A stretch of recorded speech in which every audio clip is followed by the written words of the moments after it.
ready to rock. If you need to put that up, you can put that up. Sure. How are you guys? Good. How are you? I'm feeling very honored to be in front of you today, our future leaders. What do we have? Politicians, scientists, doctors, lawyers?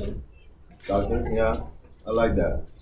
When he talks about taking notes, that's very important. And you know why it's important, but I just want to reiterate the fact that we make decisions in life based on the information we have available. And we not always have all the information available. And so we end up making decisions that are not beneficial for us. So when a teacher takes you to take notes, it's very important that you do so. My name is Vargas, and I am the operations manager for Connections for the Homeless. Our organization has been in service for over 30 years, serving the homeless population in Evanston, Skokie, Displaying, such and such. We have about 20-something beds, emergency shelter for men, and we have over 30-something units for households with a disability. Mainly are going to be female.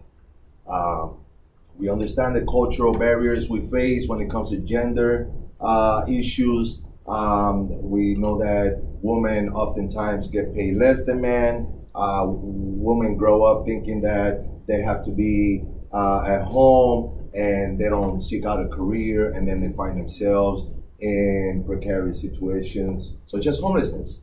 At one point, I ran my own shelter in Pilsen, a little village. I have 40 beds for men in one program, and I have 55 beds for women and children.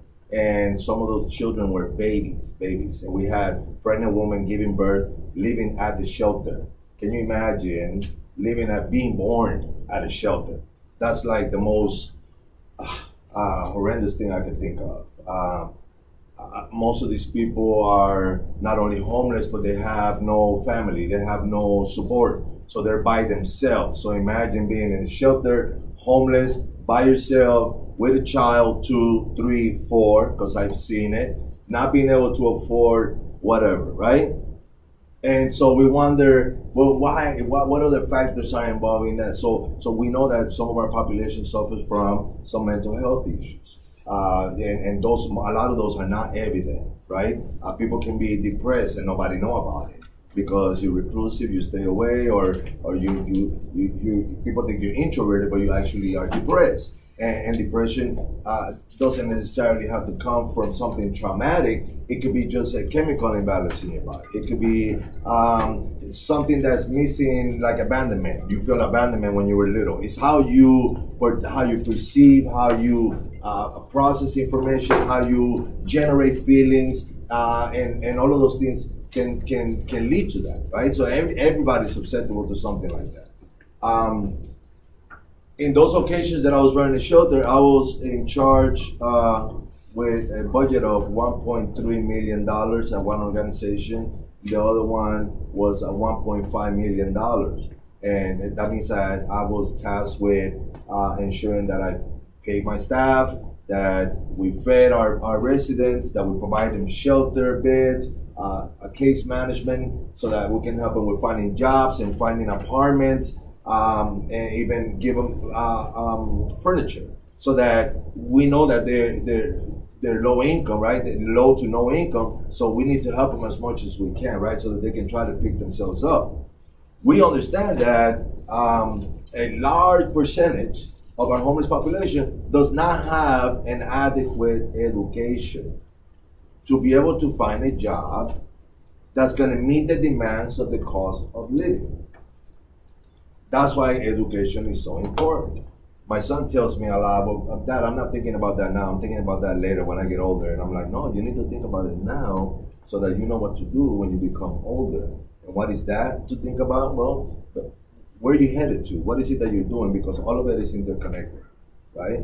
I was privileged to have ran these organizations and continue to be in this field of social services for many reasons, right? So, number one, I'm a minority. So I'm a minority that was able to climb to the level of an executive director, which is in some areas is unheard of. And education has something to do with that, right? I got a master's degree. in training and development, and bachelor's in psychology, and I got 2 associate's degrees, one in applied science and one in general studies. And you may think, well, what's with all the degrees and all of that? Well, you have to constantly fight the system. You have to constantly work towards opportunities. And the only way you're going to be able to do that is through education, right? And things change. For example, when I went for my bachelor's in psychology, I knew that I wanted to work in social services, which I'm still doing. When I went for my master's in training and development, that field has both the nonprofit and a corporate sector involved in there, because training and development is about HR, it's about job development, it's about working with the company to see if they're working effectively and things like that, right? So I'm already thinking, when I went for my master's, on both, should I stay in the nonprofit, should I go to corporate?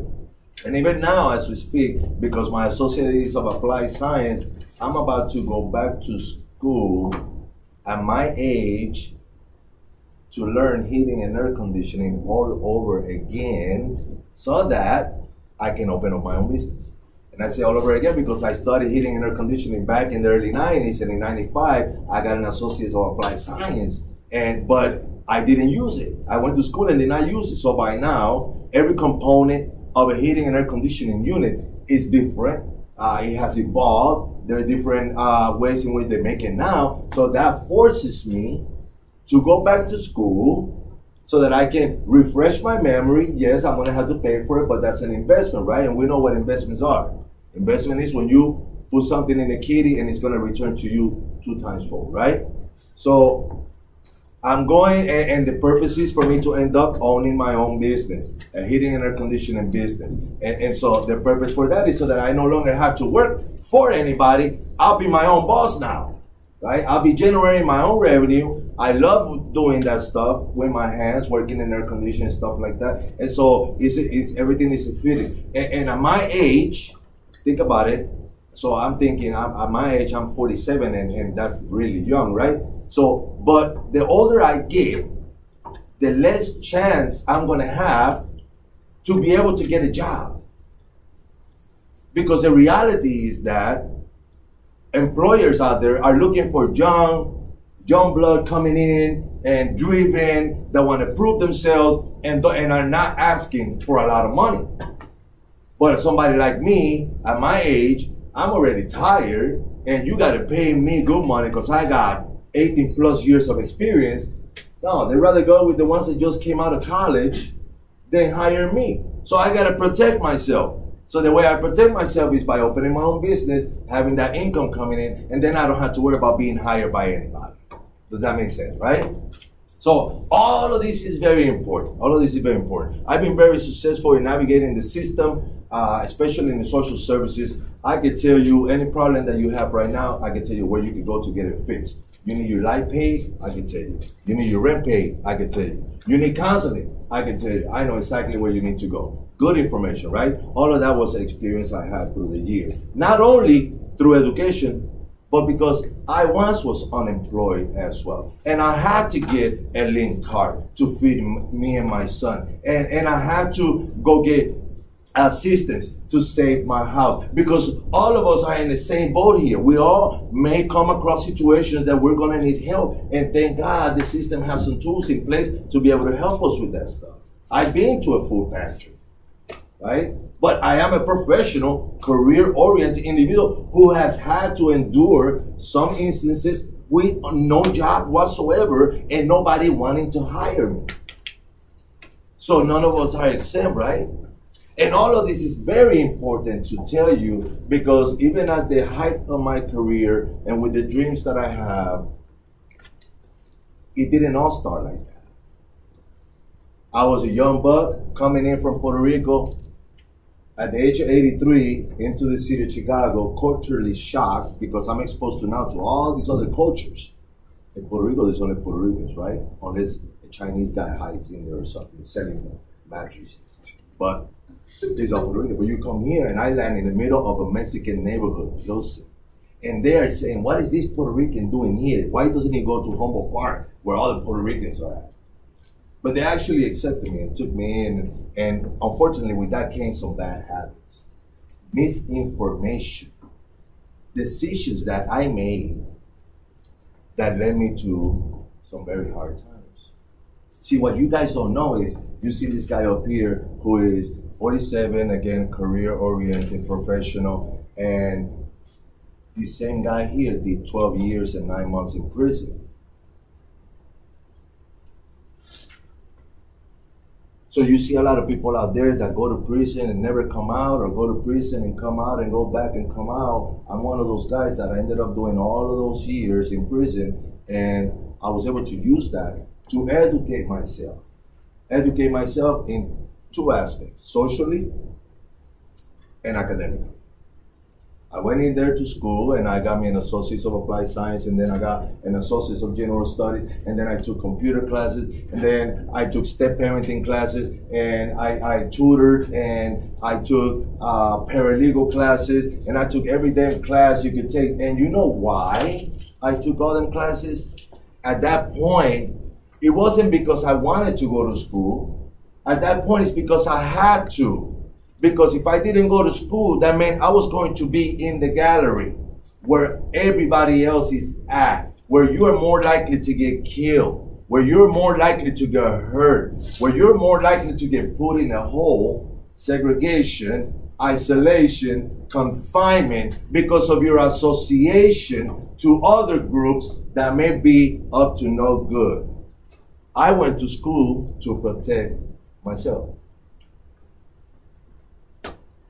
See, when I came in, I walked down the gallery, and the first guy that calls me out and says, "Hey, what you be about?" And I tell him what I was, and he says, "Well, you ain't got to worry about us, because the ones that are going to take your life in here is going to be your own." Wake up moment. All along, I'm thinking these guys are going to protect me, and all along, I'm at their mercy. And it just so happened that the chief of the gang was going to school.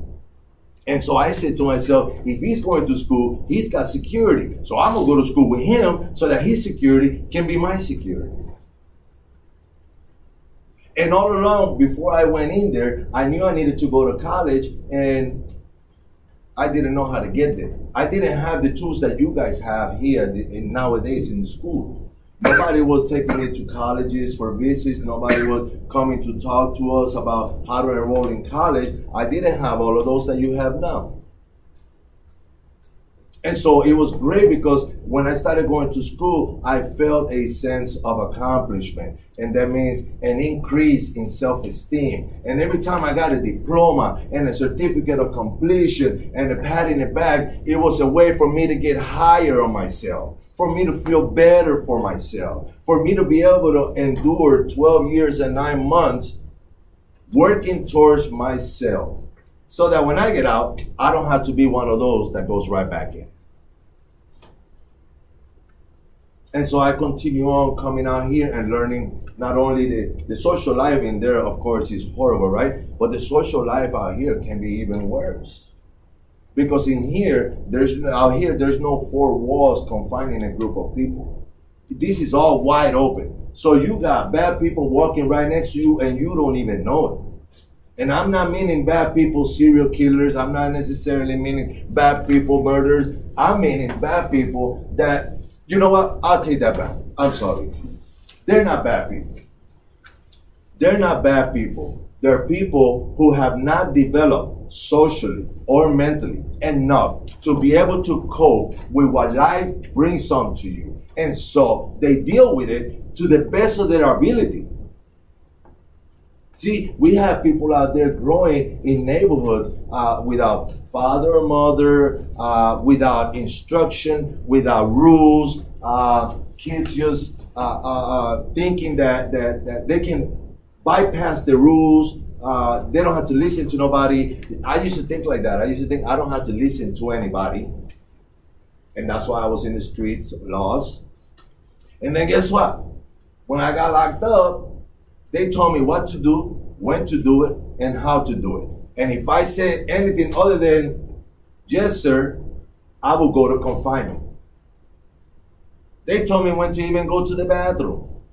So all along I was trying to escape the rules, and I ended up being right deep in the middle of rules all over. rules with the guys, rules with the police officer, the correctional officers, rules with the prison, the institution. Hey, they decided when my family came to see me. They decided when my family could send me mail. They decided when my family could send me money. I was at the mercy of the system, and I was ruled by the system. But I was able to escape that conditioning. A lot of people can't. I was able to escape it because you get conditioned year after year after year of the same thing. It becomes part of your life. It's like when I tell kids about the mask. The mask is a psychological term used where you put a different mask, every time you talk to a different person. So the way you talk to your mom, you wouldn't talk to your dad or a police officer or a priest or a teacher. Different, right? The behaviors are different. The communication is different. That's a mask that we put on, and there's nothing wrong with that. We're supposed to do that because we are entering into a specific environment that requires a specific behavior with a specific line of communication. But if you wear a mask for a specific mask for a long period of time, what happens? That mask becomes you.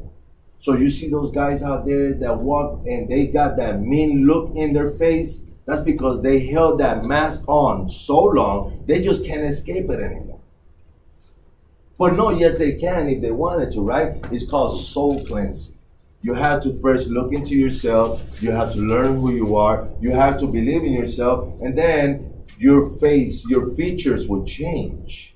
If I show you a picture of when I was young to a picture of when I'm out, I'm very adorable now. I was not adorable when I was young at all. And I had an afro. I got kinky hair. So when I got out, right, after completing all of that and surviving, and the first day I come out and I say, I got to do something with myself and I got to do it now. As a man, I figured this out of myself. I knew that in order for me to integrate into society, that I needed to complete 4 tasks. Establish a family, engage in a career, continue my education, and buy a home. Why are those 4 things important? I'm going to tell you why. Establishing a family means you are responsible, you are a caretaker, I can trust you. I can trust because you have a family, you're taking care of your family, so I can trust you, right? And that's good because when it comes to employers, believe it or not, when they see this ring right here, they don't hesitate as much as if I didn't have one. If I didn't have a wedding band and I went for a job, I would be in the same pool as everybody else. But with this one, it's an advantage for me because they say this is a father, potentially a father, a husband, a breadwinner. So I think I can trust him more than this other person over here. A career, because we need a career. You don't go out there and work a 9 to 5 just as a job. You want to live your passion. That's a career, living your passion. When I went to school for psychology and was working in social services, it was my passion to be able to deal with this population. And so I engaged in classes that were connected to that field so that I can be successful. And that's how I was able to climb. Continue my education, very important. Let me tell you an experience that I had. I first ventured out to look for my own job. See, I got out in 2002 in October. I got a job in November of 2002 because my brother worked for that nonprofit, right?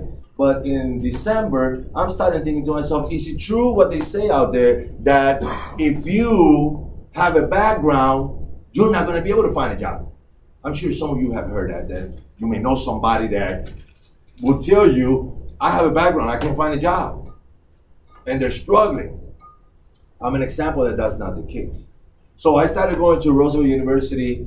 I started looking for a job in December of 2002 on my own without anybody's help. And I started going to Roosevelt University in January of 2003. So I was going towards my bachelor's in psychology.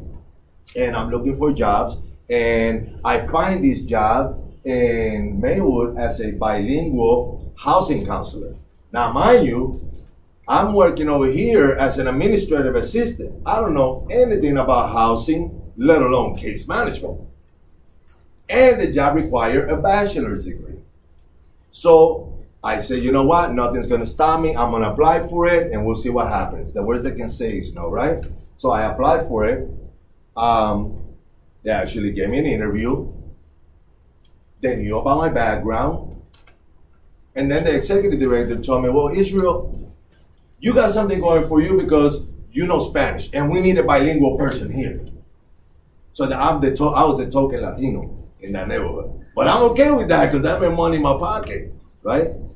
And he says, but you have a background. Why should I hire you?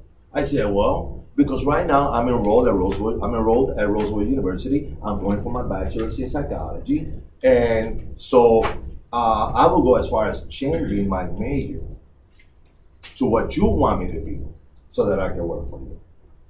And he was so impressed about that he went ahead and gave me the job, right? So I didn't have a bachelor's, and it required a bachelor. And I still got the job because I had a couple of things coming to me. Number one, I was bilingual. And number two, I was going to school for my bachelor's degree. And that catapulted me into just using my education to really address our systematic issues that we are facing in society so that we can help as many people as we can to come out of wherever they're at. And nowadays, I use those experiences to come and do things like this as a volunteer. Talk to young people and let them know about their power, about how valuable they are, about how information is so important, about learning and where it can take you. If you really want it to be there, right? Because you have to want to. It's not going to happen overnight, and it's not going to happen by somebody giving it to you. You have to do it yourself. You got to put the legwork in. And this is a father of two. One of them lives with me. He's 14, and he drives me crazy as hell. But I am privileged to have my son with me because he's teaching me how to be a better father. He's teaching me how to understand what you guys are going through, so that I take those experiences and I come over here and put it in the classroom. Because it's easy to fall apart out there if you really are not paying attention and not watching what you're doing. My son was 10, 11 years old when he was living with his mom. He told me this after I brought him in with me.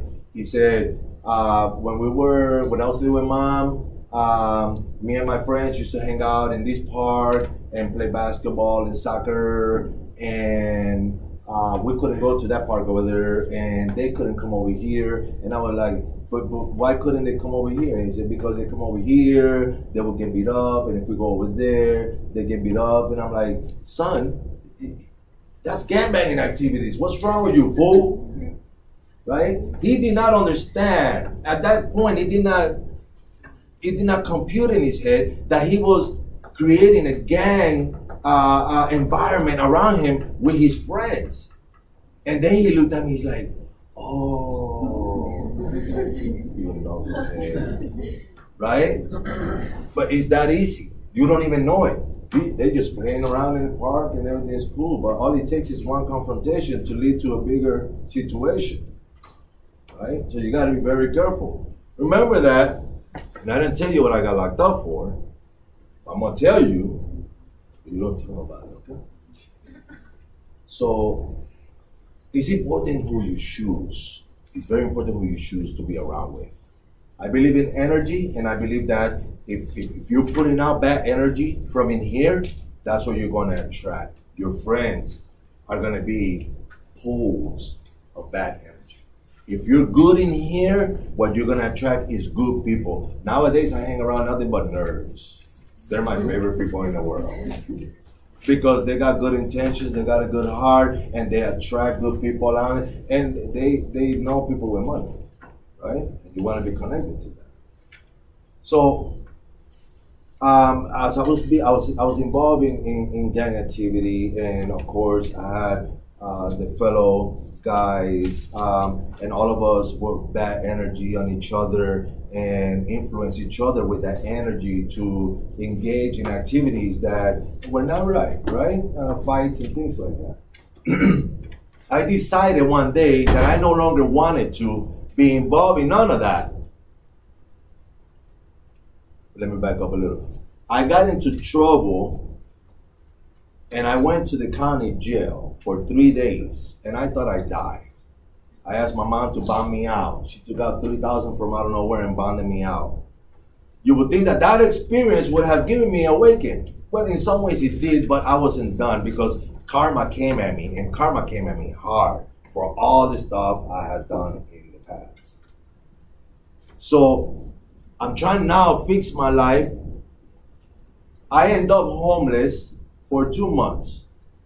Middle of November onto December to the beginning of January. I was living on the streets, I was sleeping in stairwells, I was sleeping in friends' houses. I couldn't be at my mom's because there was a restraining order from a neighbor. I couldn't be at my older brother's because he wanted to rule me and nobody rules me. So I ended up homeless. It just so happened that one night, I'm staying with this family, and the family, the father found me a job at a factory making tables. Hated that job. I would fall asleep. The machine is routing the table, and I'm falling asleep. So this one night, I'm talking to my mom on the phone, and we agreed to see each other that weekend. Because I couldn't go at that time. I couldn't be with her, but that weekend I was going to go see her. It was a Wednesday, I remember. And I decided to, after I got done talking to her, I was really excited. I was great. I'm going to go and get me a pack of cigarettes. Yes, at that age, I was already smoking cigarettes. So I went to the store, and as I'm walking to the store, I got two guys from the same gang that I was in, and they're talking about some shootout and things like that. But needless to say, that night, one of those guys shot and killed a rival gang member, and because I was there, just because I was present, I was sentenced to 35 years. That's 17 and a half that I had to do. So if you think, do you think that if I would have known that just being there would have got me all that time, do you think I would have stayed there? Hell no. That's why I say information is so important. Learning is so important. Because if I would have known that that's the case, I would have jetted out of there and had nothing to do with that. And then probably I would have been right now, you know, somebody else with a lot of money, a millionaire or something like that. That's why choosing who you're with is very important. Learning is very important. It helps you socially and it helps you academically because you're going to need those credentials when you go find a job, because just because you're pretty or handsome doesn't mean you're going to get the job. Or keep it for that matter. Because you can be pretty and handsome and get a job and then get fired because you don't know how to do nothing. You got to know how to do the work. Right? Fortunately, during that time, because of all the efforts I was putting with as a paralegal and everything like that, I got a time cut. I was able to do less instead of 17 and a half, 12 and 9 months. But I used all of those experiences to build me and build my surroundings, to understand how to address, as I said, the socio-economic problems that we have out here. Now, a lot of you have already applied for college. No? When did you guys start working on that? Huh? Next year? What class? Are you sophomores? Juniors. My son is a freshman, and today we're going to a college and career fair this afternoon. 14 years old. Because and not because I'm one of those dads that I'm not a bad parent. I'm not a hard ass. Sorry, I'm not a hard ass. But my son understands because he's been with me when we feed the homeless population. He's been with me when we do ceasefire marches to eliminate violence in the city and the suburbs. He's been with me when I've done pathways to college trainings to both parents and youth. So he's been with me throughout my whole career learning the same thing that I've learned. And he's looking forward to tonight, to us going to the college and career fair as a freshman. This time he did not fight back. And I'm very excited. And it's not, and it's gonna be fun. It's gonna, because he's gonna be learning some things. Like, we're not going in there and he's gonna stand there and just listen to somebody with rhetoric about college and how good their college is than university and this and that. No, we're gonna be very strategic today.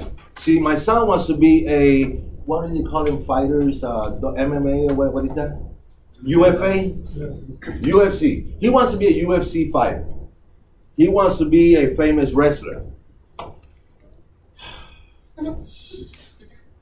But I'm not going to knock him, because that's what he wants.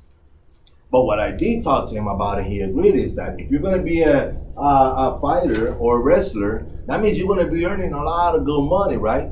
And you're going to need to know how to keep track of those dollars. So as academically, I need you to be business savvy. I need you to know accounting strategies to keep track of your money, because you don't want your manager to steal your money. You don't want fraud to be done with your money. So my son has agreed to pursue a career in business administration while he's pursuing his wrestling career. And that's what you call thinking ahead. So we're going in there and we're going to start looking. First thing we're going to look is what colleges and universities have wrestling programs. That's the first thing we're going to look. We're not even looking at academics right now. Then we'll start looking at, okay, where are the colleges at? How much the tuition is? So we can start putting a plan together, right? Because then what I'm doing there is I'm reinforcing in him that he needs to get really, really good in wrestling now that he's in high school, so that he can get a damn scholarship, so I don't have to pay so much money. Because it's costly to go to the university. And he's got to help out. He's got to put his together. So he's been wrestling since his junior year, junior high, and he's now going to do wrestling, and he's going to get better and better and better and better. And yeah, whatever. The university's open to whatever. Right? That's the way, and he's helping me learn that stuff. Because I grew up in a household that you messed up, and here goes the belt. And here goes the shoe. And here goes the bat. No, not that bad. Not that bad. But we know, I know you've heard your parents talk about their parents and how it was back in the days, right? You guys heard those stories, right? My son is tired of it. He's like, hell no. Don't tell me no more stories about that. When I sit down with him, I say, son, let's talk. He says, no, Dad, no. Oh, I'm grounded. I ground myself. 2 weeks. Don't worry about it. Keep it. He's funny like that. But yeah. So how much time do we got? A little over 10. Little over 10? Okay. So in retrospect, thinking about everything that I've been through, looking into your lives, we talked about several things. We talked about the possible origins of mental health issues, right? And I believe that is addressed through this positive energy that I talk about. Because if you're good inside, it's like a shield. It's like a shield. You won't even get sick. That's how powerful you are. You won't even get sick if you're good in here.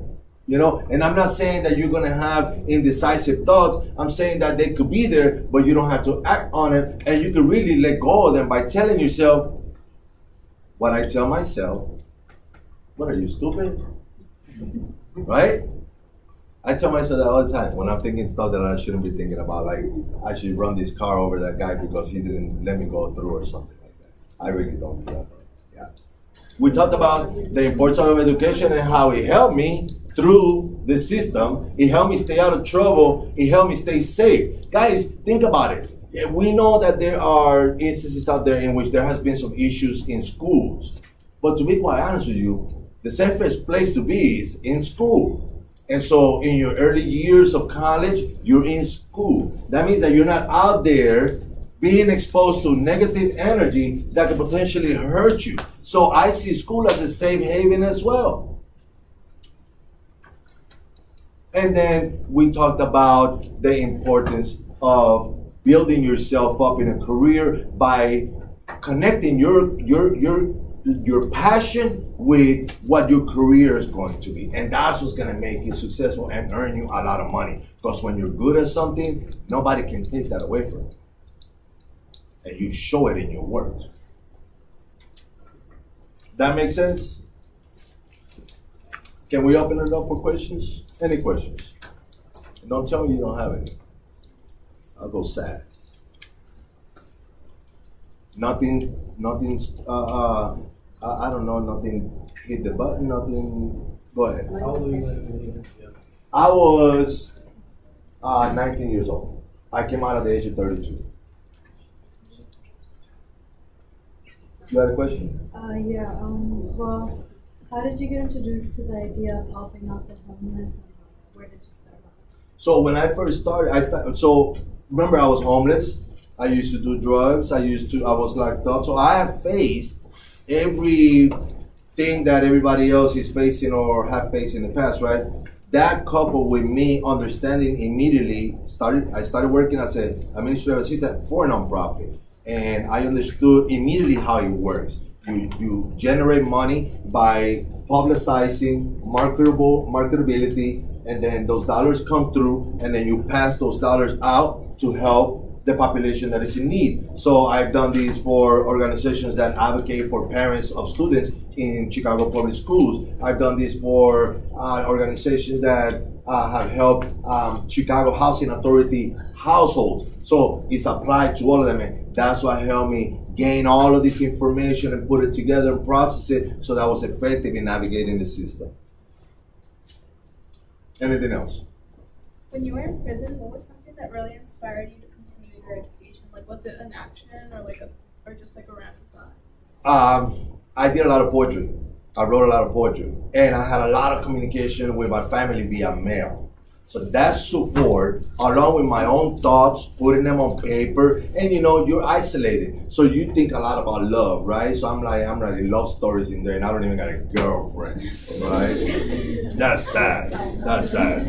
But that helped me cope. That helped me process information, and that's how I was able to navigate the system successfully.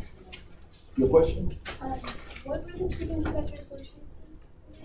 I got an Associates of Applied Science in Energy Technology, and I got an Associates of General Studies. Why did you choose those?